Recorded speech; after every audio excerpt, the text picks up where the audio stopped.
A lot. There are culture guys. Those guys impart our culture every single day.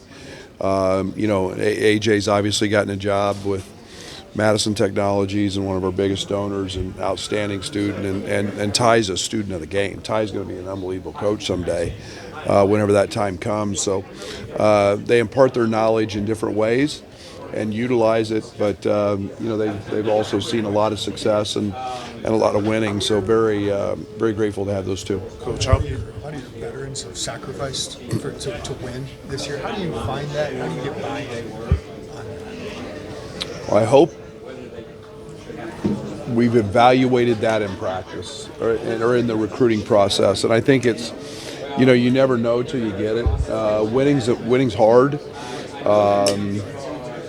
It takes everybody. It's a team game. I think that there's been enough roller coaster ride this year with injury, sickness, that everybody's been called upon in different roles.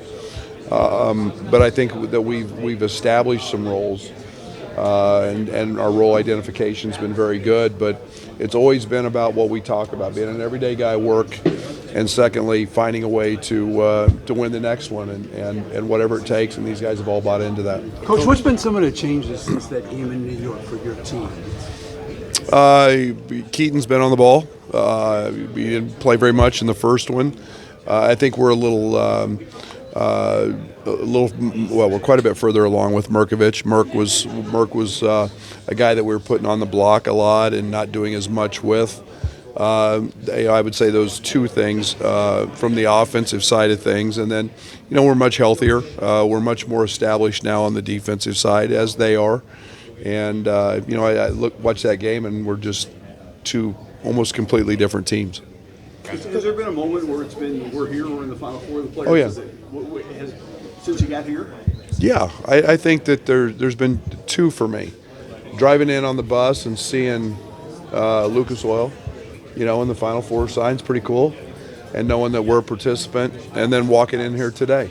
And the raised floor, and you're in a big stadium, and pretty cool. Coach, when did you first realize that you needed to get your foot in the door in the Euro League, and what were those conversations like with your staff? We've always been very heavily involved internationally. Orlando's given us a lot of ends, with all of his international ties, dating back to when we first got here, Matisse and Andres Felice, and then in the Euro League, it's just been a continual process of, especially Jeff Alexander when O left, just investing in time, flying over there, meeting the people, evaluating the talent. They all know they fit me. We all know that that's a big part of what we want to coach, and so I would say, in the last 5 years, there's been, those two guys deserve most of the credit. NIL's obviously helped create some of those opportunities, but it's been a big part of who we've been forever. What is it about the skill? Out your lighter side, and how much have you enjoyed America getting to see how fun this group is?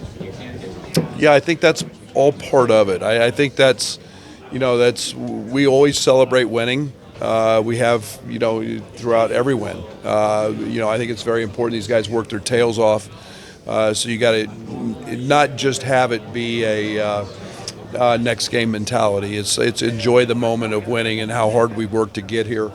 It's great that they get to see them. This team has big personalities. We've had some other teams with big personalities, but having fun along the way is what this thing's all about. You got to enjoy the moment. You got to play basketball with the idea that it's fun, not a grind, and this team's very loose that way. Brad, did you get a different Kylan this year than you got last year? And it seemed like once he left Milwaukee last year, he kind of changed the way that he approached his final year of college basketball.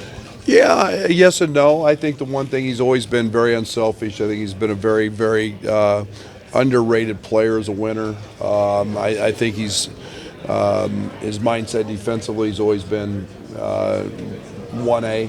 He's just been dialed in there. I think that his loss will be bigger than points, rebounds, or defense. His loss will be his unselfishness.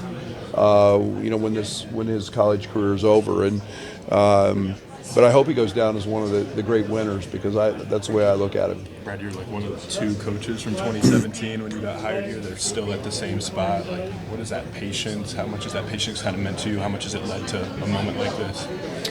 Yeah, everybody's race is different. Everybody's process is different. I'm blessed. I've got an athletic director that I'm in step with. That's in step with us. I think coaches win games, administrators win championships. You look at our facilities, you look at our fan base. We're selling out every game. We travel like crazy. And I've said this is my dream job, and I think we could win a national championship. And it's from the first time I met with Josh Whitman in my house in Stillwater till now.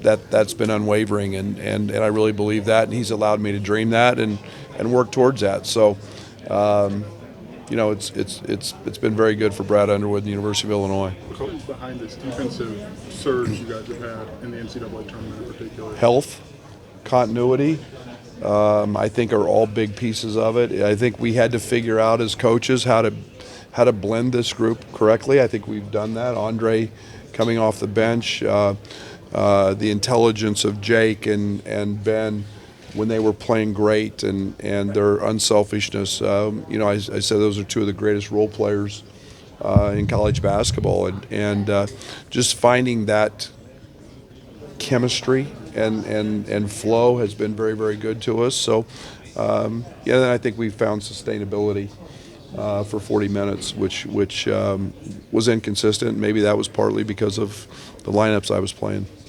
Are you expecting a home court advantage? Are you expecting it to be orange and loud? I would think there'll be some orange in the stands. We'll see. I know you got 4 elite programs that Michigan and Arizona, and Arizona hadn't been here in a while, but we all know how they draw, and then UConn's UConn, so they're pretty established as well.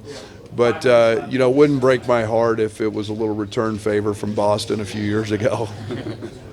Coach, can you speak to just the pride that the former student athletes have had and just some of the former players in the program right now? Yeah, it's great. It's I got a text from Kendall this morning, and you've heard from so many of them. They all come back and they all talk, and I think this sounds like there's going to be a lot of them here. And it's one of the great things about the University of Illinois is the reunions are always great. They're always treated like